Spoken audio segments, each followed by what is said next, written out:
ഞങ്ങളുടെ ഗുരുനാഥന്മാര് ദീനദയാൽജി ഉൾപ്പെടെയുള്ളവര് ഞങ്ങളെ പഠിപ്പിച്ചിരിക്കുന്നത് രാഷ്ട്രീയം രാഷ്ട്ര നന്മയ്ക്ക് വേണ്ടിയിട്ടുള്ളതാണ് എന്നാണ്.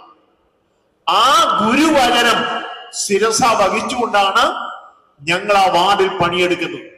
ഞങ്ങളുടെ മുമ്പിൽ ജനപ്രതിനിധി ആയി കഴിഞ്ഞാൽ UDF എന്നോ LDF എന്നോ ഉള്ള വ്യത്യാസമൊന്നുമില്ല. ഞങ്ങളുടെ മുമ്പിലുള്ളത് സാമാന്യ ജനങ്ങൾ മാത്രമാണ്. അവർക്ക് നേരിടുന്ന കഷ്ടതകൾ ശരിക്കും മനസ്സിലാക്കി അതിന് പരിഹാരം കണ്ടെത്തുവാൻ എങ്ങനെ സാധിക്കും എന്ന് മനസ്സിരുത്തി ശ്രമിച്ചതുകൊണ്ടാണ് എനിക്ക് പാൽപ്പൊങ്കര വാർഡിൽ 4 പ്രാവശ്യം എന്നെ തെരഞ്ഞെടുത്തത്. ഇത് എനിക്ക് മാത്രമുള്ള അനുഭവമല്ല. ഇതാ ശ്രീമാൻ MR ഗോവൻ ഇവിടെ ഇപ്പോൾ അദ്ദേഹത്തെ 4ാമത്തെ പ്രാവശ്യം ഇപ്പൊ തെരഞ്ഞെടുക്കാൻ പോവുക. അതുപോലെ പല BJP കൗൺസിലർമാരും അവരുടെ വാർഡുകളിൽ വീണ്ടും വീണ്ടും വീണ്ടും തെരഞ്ഞെടുക്കപ്പെടുക.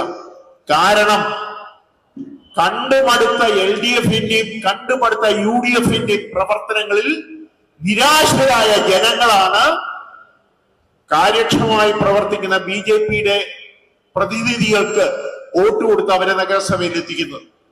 എന്റെ പ്രിയപ്പെട്ടവരെ, എനിക്ക് നിങ്ങളോട് പറയുവാനുള്ളത്, ഈ പ്രാവശ്യം തിരുവനന്തപുരം നഗരത്തിന്റെ ഭരണം ഭാരതീയ ജനതാ പാർട്ടിക്ക് ലഭിക്കുകയാണെങ്കിൽ ഈ നഗരം ലോകത്തിലെ തന്നെ അത്യുന്നതമായ ഒരു മെട്രോ നഗരമാക്കി മാറ്റുവാൻ ഭാരതീയ ജനതാ പാർട്ടി തയ്യാറാകും എന്നുള്ള സംശയമൊന്നുമില്ല.